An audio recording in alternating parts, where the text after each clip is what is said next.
कर्नाटकामध्ये मराठी एसटी चालकाला मारहाण करण्यात आली आहे। मारहाण झाल्याने कर्नाटकामध्ये जाणाऱ्या सर्व एसटी बसेस आता बंद करण्यात आलेल्या आहेत। कर्नाटकमध्ये जाणाऱ्या सर्व एसटी बसेसला आता बंद करण्यात आलेल्या आहे आणि त्यानंतर आता स्वारगेट डेपोतून कर्नाटकासाठी रोज 6 बसेस जातात। प्रामुख्याने गुलबर्गा, बिदर, गाणगापूर या भागातल्या सगळ्या बसेस रोज ये-जा करत असतात। पुढील आदेश येईपर्यंत स्वारगेट डेपोतील या भागात जाणाऱ्या बस हा बंद असल्याची माहिती आता स्वारगेट व्यवस्थापकाने दिली।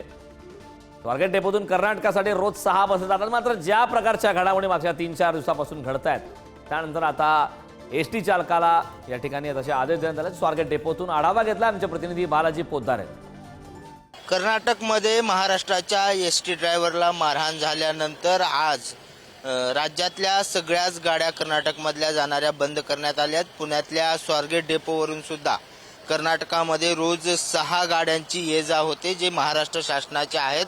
त्यासुद्धा आता आदेश आल्यानंतर बंद करण्यात आले आहेत। मात्र प्रामुख्याने पुण्यातल्या स्वारगेट डेपोतून गाणगापूर असेल, बिदर या भागामध्ये, गुलबर्गा या भागामध्ये ह्या सगळ्या गाड्या जात असतात। आज खरं तर रविवारचा दिवस आहे आणि गाड्या बंद असल्याने थोडे प्रवाशांची सुद्धा अडचण होणार आहे। मात्र जोपर्यंत वरील आदेश येत नाहीत तोपर्यंत या गाड्या सुरू करणार नसल्याचं आगार व्यवस्थापकाने सांगितलेलं आहे आणि त्यामुळेच आज ज्या रोज 6 गाड्या कर्नाटकामध्ये जातात त्या स्वारगेट डेपोकडून बंद करण्यात आलेल्या आहेत। आता नेमकं हा वाद कधी मिटतो आणि या गाड्या पुन्हा कधी सुरळीत सुरू होणार हाही प्रश्न आहे। मात्र रविवारच्या दिवशी कर्नाटकात जाणाऱ्या प्रवाशांची गैरसोय होणार आहे।